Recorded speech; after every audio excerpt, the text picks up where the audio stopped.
Hi everyone!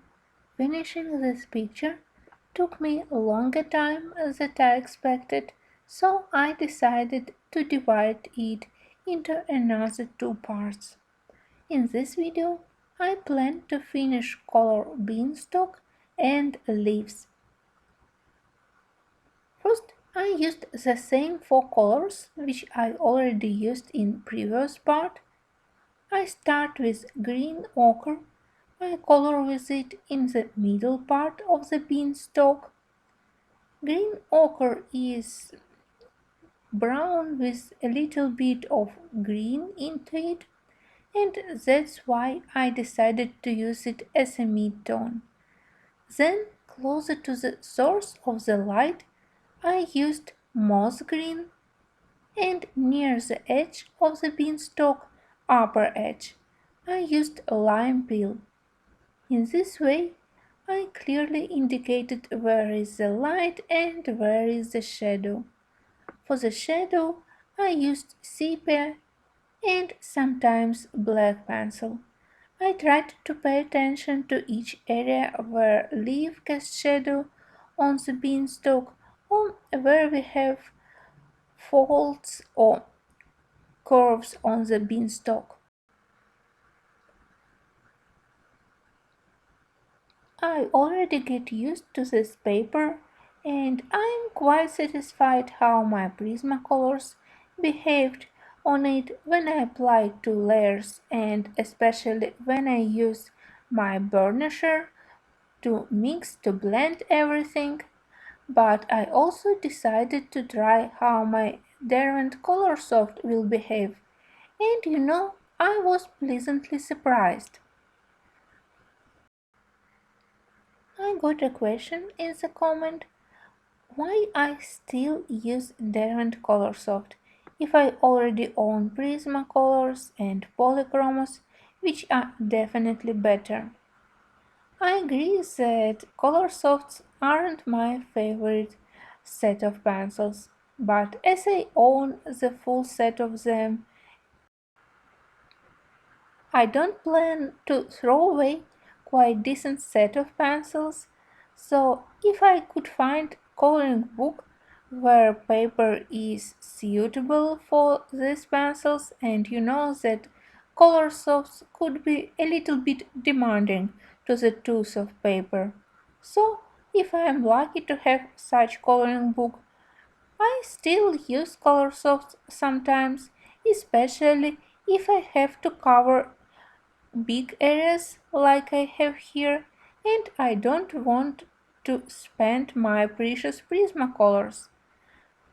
I can purchase color softs here in my country open stock individually, and I can't purchase Prismacolors, so it's easier and cheaper for me to color big areas with color softs, and this is another reason why I sometimes from time to time use my color softs. So here I was lucky. Color softs were able to cover paper even from the first layer. I used yellow-green instead of the lime peel, lichen green instead of the moss green, and then in the bottom part of the beanstalk I used more of brown colors, so I combined color soft brown, earth brown, and black brown.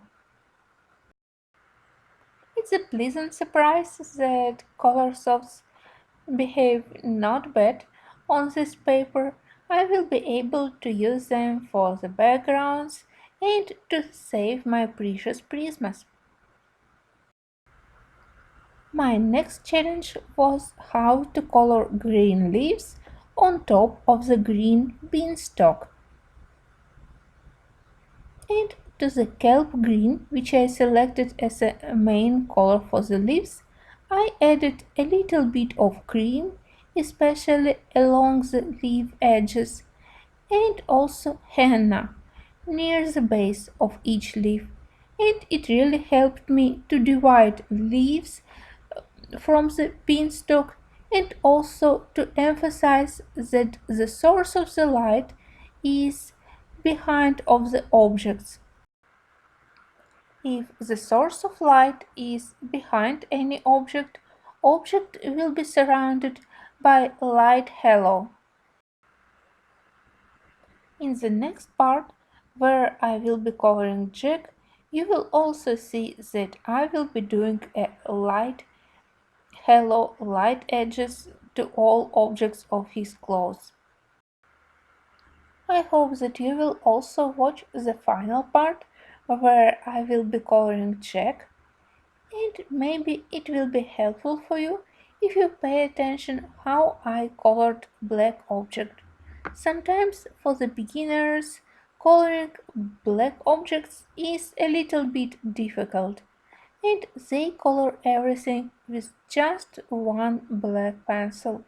But black objects very often have additional highlights, color accents, and to add additional colors is very helpful in order to show the shape of the object and volume. So I added cool gray, slate gray and blue colors to the black, and it really helped me to show that Jack isn't flat and he has some shape. I thank you for watching, and if you love to color fairy tales, I highly recommend you this book. Even if paper is of medium quality and I still doesn't get this concept of two sets of the same pages, designs are wonderful and they are very easy to color even for beginners. And in the same time you can practice to color many things and to improve your coloring skills